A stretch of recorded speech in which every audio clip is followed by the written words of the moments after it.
Ji friends, welcome back to my channel. तो आज की वीडियो जी वंस अगेन नेदरलैंड वीज़ा पे है। हमारे कुछ क्लाइंट्स के नेदरलैंड के वीज़ा अप्रूव हुए हैं। एक्चुअली ये फैमिली है, फैमिली के 4 लोग हैं और चारों के ही नेदरलैंड के वीज़े लग के आए हैं। और इनके पासपोर्ट भी साथ में आपके शेयर करेंगे। अभी फ़िलहाल इन्होंने कॉपीज़ हमें भेजी हैं। तो जी इंडियन पासपोर्ट पे ठीक है जी, ये शेंगन के वीज़े लगे हैं फैमिली के। ठीक है जी। तो ये वीज़े आप भी लगवा सकते हैं। नेदरलैंड के लिए अपॉइंटमेंट थोड़ा सा टाइम लगता है बट मिल जाता है। ठीक है जी।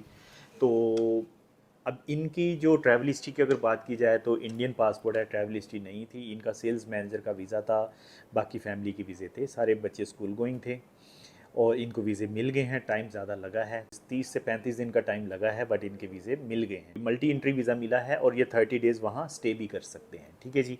इंडियन पासपोर्ट में हमेशा आपको पता है कि एडवांटेज रहता है और विदाउट ट्रैवल हिस्ट्री भी शेंगन वीज़ा मिल जाता है। शेंगन वीज़ा में नेदरलैंड की आजकल रेशो काफ़ी अच्छी चल रही है। पिछले लाइक 1 वीक के अंदर बैक टू बैक हमारे काफ़ी वीज़ाज़ लगे हैं, पाकिस्तानीज़ के भी और इंडियंस के भी।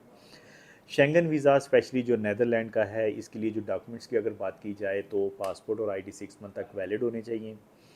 एक एनओसी लेटर चाहिए, लास्ट 6 मंथ की बैंक स्टेटमेंट जिसमें 30 से 35 हज़ार दरम सिंगल एप्लीकेंट के लिए और फैमिली के साथ हैं तो 50 से 60 हज़ार दरम क्लोजिंग बैलेंस होना चाहिए।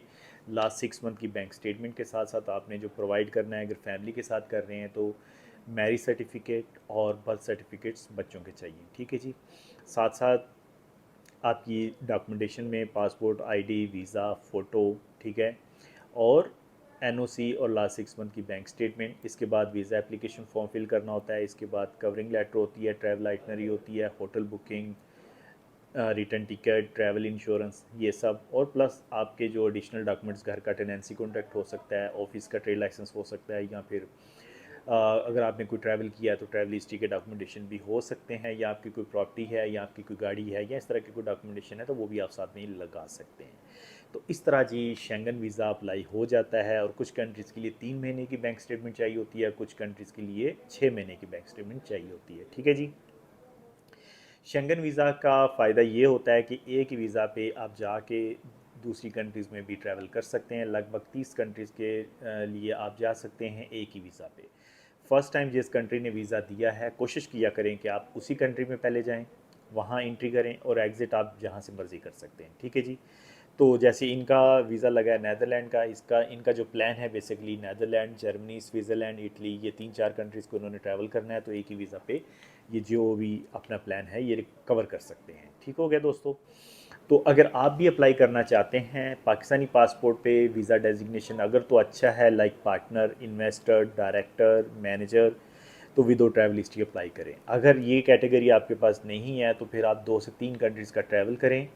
आपकी जो सैलरी होनी चाहिए 6 से 8 हज़ार दरम तक होनी चाहिए और क्लोजिंग बैलेंस 30-35 हज़ार आपके अकाउंट में होना चाहिए। अगर आपका पार्टनर वीज़ा है तो आपकी जो विदाउट ट्रैवल हिस्ट्री भी आप ये अप्लाई करें और आपकी बैंक स्टेटमेंट में कम अज़ कम 50 से 60 हज़ार दरम होना चाहिए अगर आप as a partner single applicant apply कर रहे हैं। और अगर फैमिली के साथ कर रहे हैं तो partner visa without travel history 1 lakh तक आपके अकाउंट में हो तो आराम से शेंगन वीज़ा मिल जाएगा। ठीक है दोस्तों।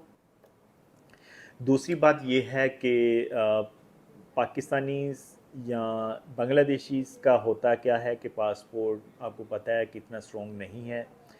ट्रैवल हिस्ट्री के साथ भी वीज़े रिजेक्ट हो जाते हैं। ठीक है। तो ऐसा अगर हो, वीज़ा रिजेक्ट हो भी जाए तो परेशान होने की ज़रूरत नहीं है। आप दोबारा किसी और कंट्री में भी वीज़ा अप्लाई कर सकते हैं। मे बी आपकी बैंक स्टेटमेंट में थोड़ा सा फ़ंड ज़्यादा कर लें या एक आध कंट्री का और ट्रैवल करके दोबारा आप किसी और कंट्री में भी वीज़ा 2 महीने 3 महीने के बाद अप्लाई करें तो प्रॉब्लम नहीं है।